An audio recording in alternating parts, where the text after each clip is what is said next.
Hi everybody, very welcome to Mentor and yet another video from the Airline Pilot Club. This is where we take your questions that you have posted to the airlinepilotclub.com and we ask them to people in the industry who are able to answer them.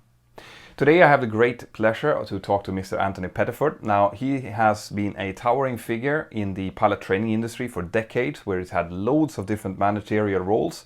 But today he is the managing director of VA Airline Training. Now we will be asking him how you should be thinking if you are on your way into pilot training right now. Or maybe you are in the middle of pilot training or you've just finished it. What should you be thinking about? Stay tuned.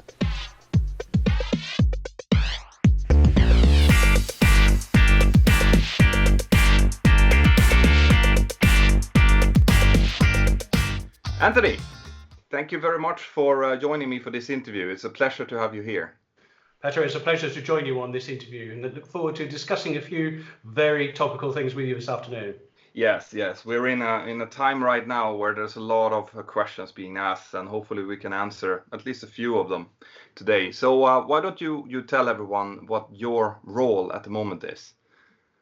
My role at the moment is I am the managing director of VA Airline Training. Which is a small airline training organisation based in Cambridge in the UK that delivers the new airline pilot standard multi-crew cooperation training. We also do sim preps and type ratings for both the Airbus and the Boeing aircrafts. So that's my current function. In my past, I guess my first entry into the airline pilot training world is when I became the principal of the Oxford Air Training School. Now that was in the pre-European regulation days, so in the mid-90s. And then since that time, it's been an interesting journey. I guess going through the change in regulatory space into EASA, developing some new NPL courses, initially for Flybe, then EasyJet. And then I guess I surprised myself after that. I joined CTC and I was responsible there for all of the cadet training around the world. And then finally, I thought I'd retired, but then one more opportunity came along and hence why I'm at VA Airline Training. But to contextualize that, I suppose, is 25 years of being involved right in the thick of how airline pilots are trained from cadet through to type ratings.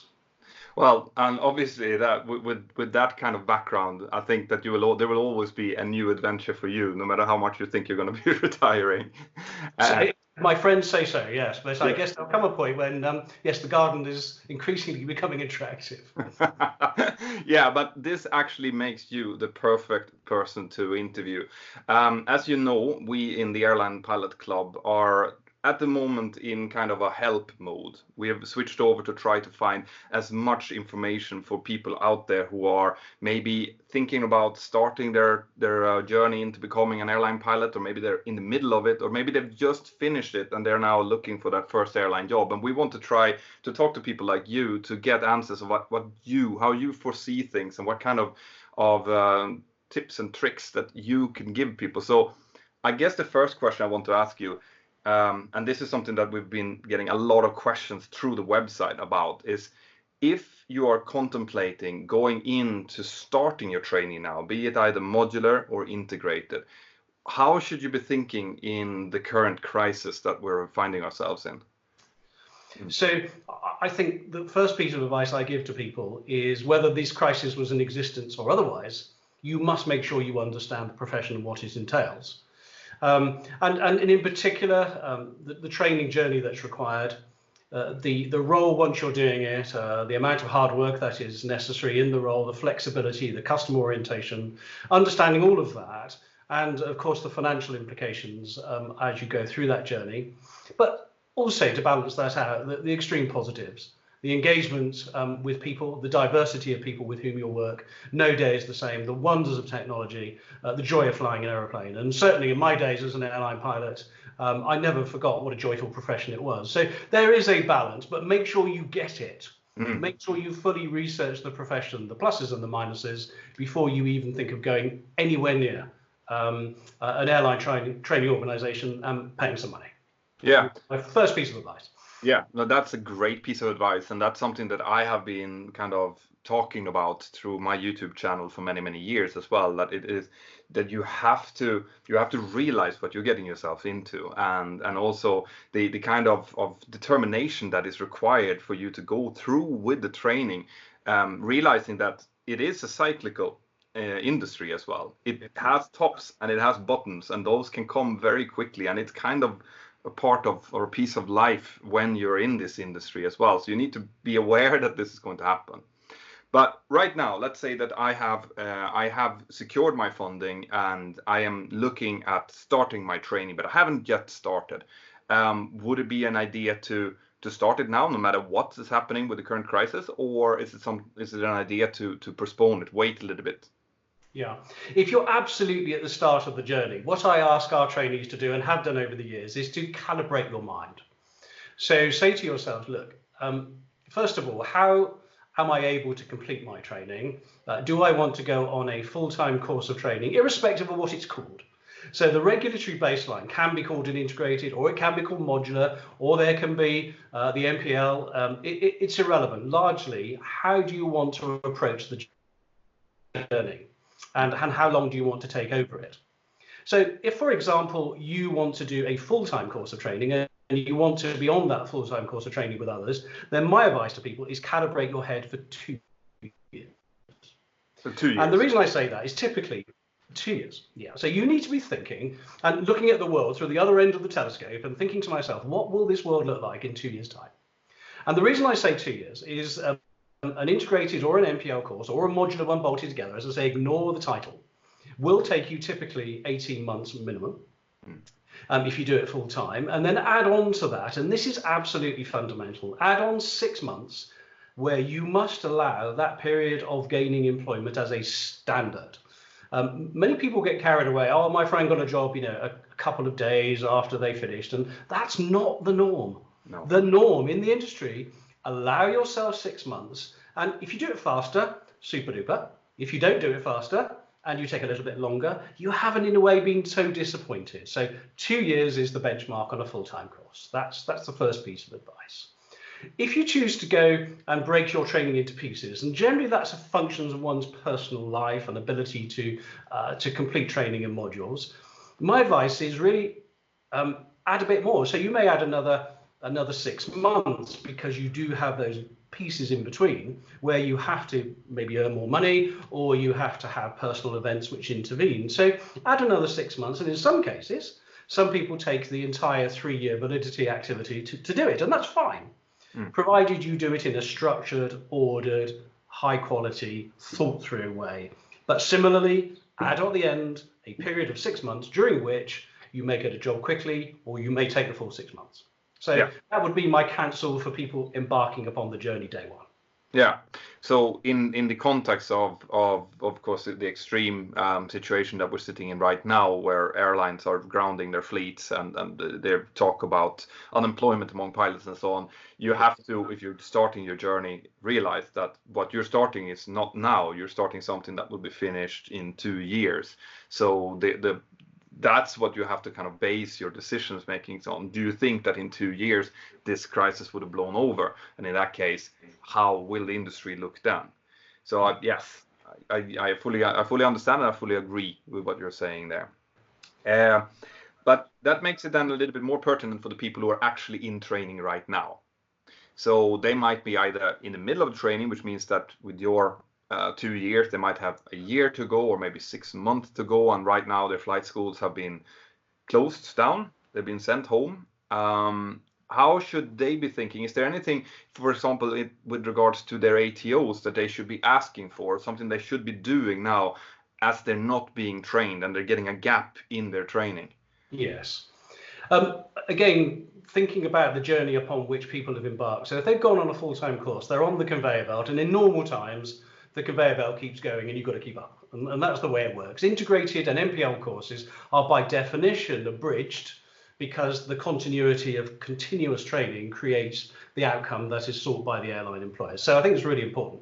So if the conveyor belt has to stop by necessity, and indeed the conveyor belt has had to stop by necessity, What's really important is one that as soon as they get back on the conveyor belt, they will have to and complete the journey, because there are timelines associated with completing that journey. Now, the good bit of news is the regulator has already identified that position. Okay, good. So here in the UK, the regulator has said, look, we understand this, and therefore, by definition, we will extend periods of cut-off, whether that's a skill test or exam passes or whatever that point is. They've already said, we recognise this, and we will move that endpoint by a proportional amount. And at the moment here in the UK, they've said the 31st of October. So if things need doing, you have a period of grace in order to get it done. So don't panic about the regulator, I think, is the first thing. Good. And I think that's very important to push that out, that the regulator is well aware about what's going on, and they will make sure that this doesn't hurt someone unproportionately. Like this, yes. They are human beings, and they understand how this works. Yes, agreed. Now, if you're on the modular route, similarly, the regulator understands that if you are approximately a short distance away from expiry of validity of a CPL skill test is a good example before license issue. So that's great. If you're on the modular route, by definition, if it's one of the courses you've chosen where you can break it into pieces, this is a piece that has effectively created a break due to world events, and it is within your gift to break that. So it's less critical for the modular guys. So from a regulatory perspective, it's resolved. But I think what's important, of course, is continuity of training and continuity of skill. So one must not regard a period of downtime as a chance to just sit and do nothing. There are many things that one can do. So if you're in theoretical knowledge training, clearly many ATOs are now going online. So therefore that continuum may be maintained, but it still requires you to do some extra super discipline at home to consolidate your skills. If the instructor isn't with you, you've got to make that extra bit of effort to get to the required standards to get a good pass mark. If you're in flight training, and again with visual flight training, let's start the two elements of, we've got visual and we've got instrument training. In visual training, of course, it's not so easy to maintain the currency of flying skill, but of course you can maintain currency of all the other factors. Now, whether that's making sure you fully understand your maps, your charts, the rules of the air, all the stuff that I guess you might have gone through fairly quickly, and that your instructor had encouraged you to learn at home. Here's the chance to really learn it at home, so that when you get back in the aircraft, if you understand the Garmin 1000 50% when you're sitting there, you could understand it 75% if you really absorb the Garmin 1000 manual while you're away. So there's lots of things you can do. Yeah. Instrument flying, no excuse. As far as I'm concerned, there are enough procedural trainers that you can load on your laptop, and you can go through IR profiles and all your checks and making sure you're fully familiar with the plates. I used to do that. I used to use a banana as a gear lever and something else, another piece of fruit as the dial thing. So I did all sorts of silly things to help me, but it was a long time ago. But now you can get a desktop trainer, and there's no excuse for not stretching your capacity and being super ready when you get back into instrument flying.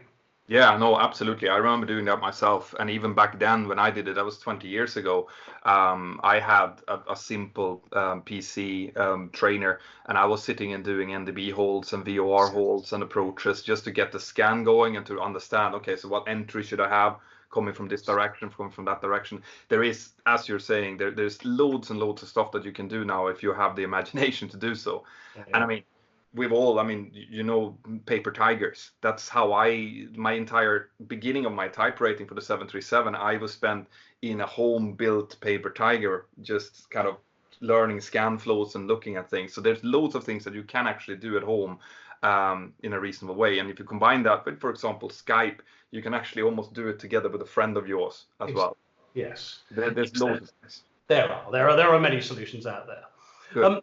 To answer your second point, and that was about the ATOs, because in my view, ATOs should own a responsibility for skills currency when someone has had an enforced break. And even if they haven't, I think a core principle of the DNA of an ATO to try and support people prior to an important test or going for airline assessment. So let me illustrate what I mean by that. At VA, what we have said to all of our trainees, that if we interrupt your course, irrespective of whether we were the cause of that interruption or whether world events have created it, we take responsibility for making sure they can get to where they had left off. We do know that skills atrophy a little as time goes by, irrespective of what people do at home. So what we have said to our trainees is that when you come back, we'll backpedal a bit and we'll go back to a couple of the previous sessions and we will repeat them, and it will not cost you anything, and then we'll get you back as where you've left off, and do not feel as if you're catching up as part of the next lesson, if that makes sense. So essentially they start the lesson where they finished, fully ready to carry on with the course. And reasonably, I would expect any ATO worth its salt would be prepared to do that, because it will yield great dividends down the track, because their next lessons they'll be super ready for them, and their graduate success is the ATO success, the graduate success, the airline success. Everybody wins. It's the virtuous circle.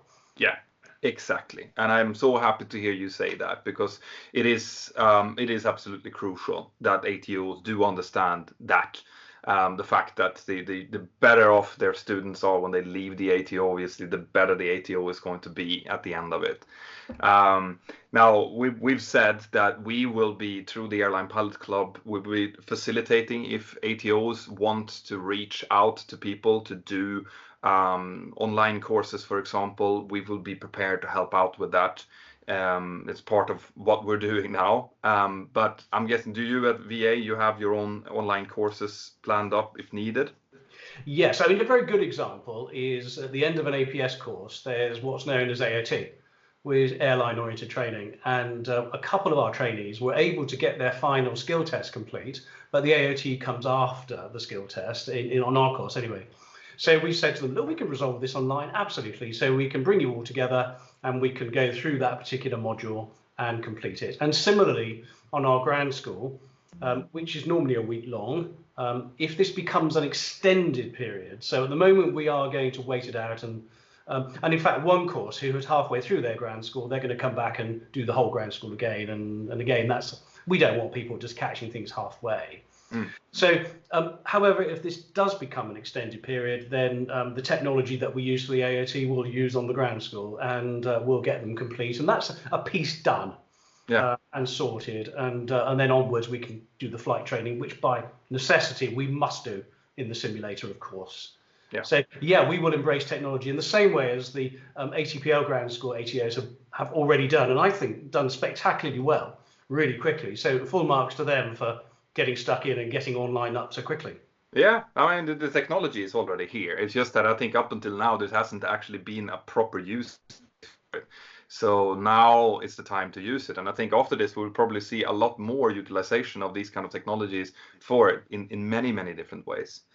That's great. Now, the last question then, if you have just left VA, you've completed your course and now you find yourself in a complete rot because of the ongoing crisis, and you will not, you're looking for jobs, but you cannot get even to an interview because loads of qualified pilots are out there and they're now applying to the same jobs as you do.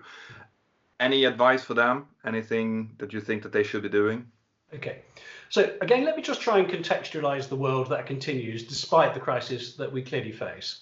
The underlying trend, well, not a trend, the underlying dynamic of the industry is split into two. First of all, the fleet growth. So the fleet growth that we had modelled, and clearly the manufacturers have modelled so well, once the world events have gone into a better place, will inevitably continue. So one might argue that where airlines have not survived, others will fill that capacity. So where the previous airline would have bought aircraft and put it on, a replacement carrier will do so, obviously progressively. What fundamentally I think that is important to emphasize is the retirement position that had clearly been modelled and is still being modelled as we progress through this. And it's interesting because that, irrespective of whatever happens in the world, has that suck down effect. So whatever the world is going through, people are a day older every day.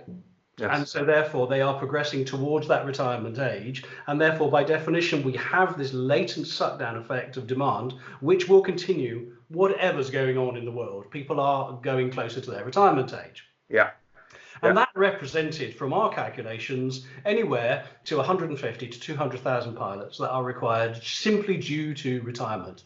Now, interestingly, talking to a number of pilots, a few of them that were within a short distance of retirement have said, you know what, I'm not going to bother to go back.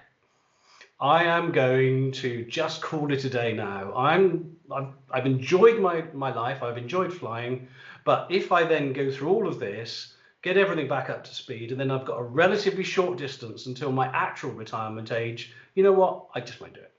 So there's been, interestingly enough, a little piece of extra drawdown on that vacuum that is occurring because of retirement. So I would dare to suggest that the retirement numbers will be greater than we had originally forecast, and therefore there will be opportunity from those retirements for people to fill those spaces when the world gets back into better shape. So, and that's what's unique about this particular cycle, is that it has the fleet growth and the retirement added together, and one will restart again, one continues as the baseline. Yeah, so basically keep your chin up, keep your spirits up, and keep your quality, your training, your currency up in order to the day will come when the airlines will need you. And I actually did a video on exactly this about a week ago, where I emphasized that. And I mean, people might ask now, well, people have been retiring forever, but what we're talking about is the baby booming generation, the ones born in the 50s, right. Which is a huge mountain of people who are going into retirement, and that's what's causing this extra suction. So that's some very, very good points. And I think you remember the 6 months we spoke about. It would be my prediction that we will find ourselves clearly at the back end of that becoming a standard once we pop out of this clearly terrible time. But if people again go back to that recalibration, that if you start from the beginning and think it's going to take you 6 months and it takes 8 months, really the delta on your expectation is just 2 months. Yeah. So I think just that recalibration of expectation as well, and quite rightly, as you say, keep cheerful, keep current, and but remember, the world will need those pilots at that point going forward. Absolutely, I fully agree with that. Well, Anthony, thank you very much. Are there any final things that you would like to add to this? Yeah, I think in general, I think to re-emphasize to everybody, this is an absolutely magnificent profession. There can be no doubt about it. It does not come without its challenges. And I always used to joke with some of the people coming to our career days, you're not a proper pilot unless you've been made redundant once. And rather perversely, we had some Flybe pilots and some Thomas Cook pilots who said, AP, look, we listened to that advice. We never expected it twice, but they bounced back. They're resilient. We are helping them keep their skills current. The whole industry is with you. Yeah. We are one big extended family, and we do everything we possibly can to support people to their chosen profession and ultimately get where they want to be. So have heart, have faith. We're all pulling together, and it'll be well worth it in the end when you get there and you sit on the airliner flight deck and think, I made it. Despite adversity, I made it. Absolutely. And I think those are some really, really good, encouraging final words to this interview. Anthony, thank you very much for being on here. And I suspect that we might get back to you in the future with more questions, if that's okay. It's a pleasure, Petter. Good to talk to you.